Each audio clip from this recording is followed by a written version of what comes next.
Thank you for joining me on our Blue Sofa today. Thanks for having me. What are your expectations for the Trump administration?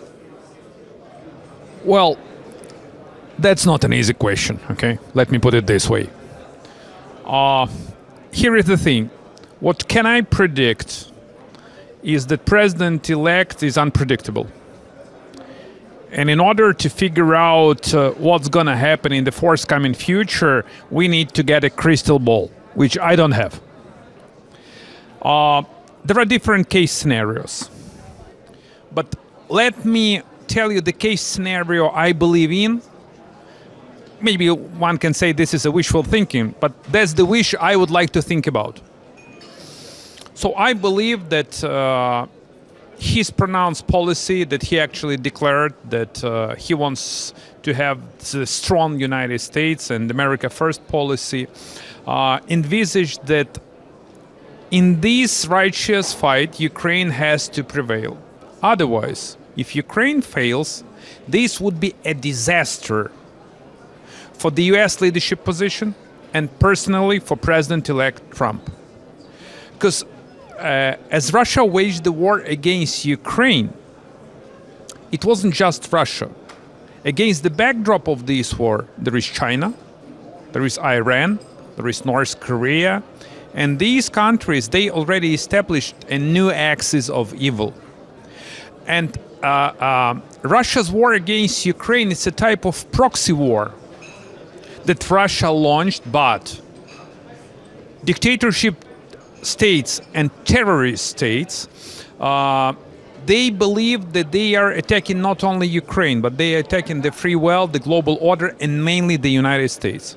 So my guess is that President-elect won't dare to have Ukraine capitulated on his watch. It means that we can get the peace deal, but look, no one is negotiating right now with us. But this peace has to be fair, and in line with the global order. You've personally been targeted by a Russian smear campaign before. How would you say Russia is influencing opinion, public opinion right now? Well, I am a student of this because the number of deception, lie, and smear campaigns that Russians launched against, for example, me personally, is just unbelievable. But the thing is that they target every single country that supports Ukraine.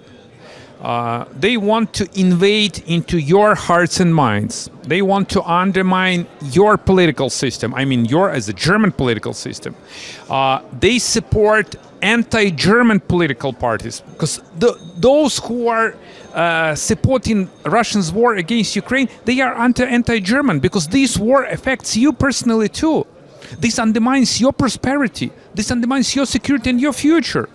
So Russia's propaganda and Russia's deception is another tool of this war of aggression that war criminal Putin launched. So the only way to tackle this is to tell the truth on the one hand, and on the other hand, just to undermine the lie that has been disseminated by the Russian propaganda. You have to be very quick. You have to do it in a snapshot. You have to be straight to the point. And in this particular case, you don't have to use any kind of diplomatic language. If this is a lie, you have to tell this is the lie. And that's the person who is lying. And that's war criminal Putin and his propaganda machine. Ukraine is now facing and enduring the third winter during wartime. How much resilience remains in the Ukrainian people? That's another difficult question. Look, this war has started not 1,000 days ago. Putin waged the war in 2014 when he illegally annexed Crimea and sent his military and proxy to the eastern part of Ukraine. And that's the normal reaction of every human being and every nation. So people got tired. There is a huge uncertainty all over the world, including Ukraine. on the one hand. But on the other hand, look, the miracle has happened already. Putin's blitzkrieg failed because he expected to take over Ukraine in 3 days. It's practically been 3 years.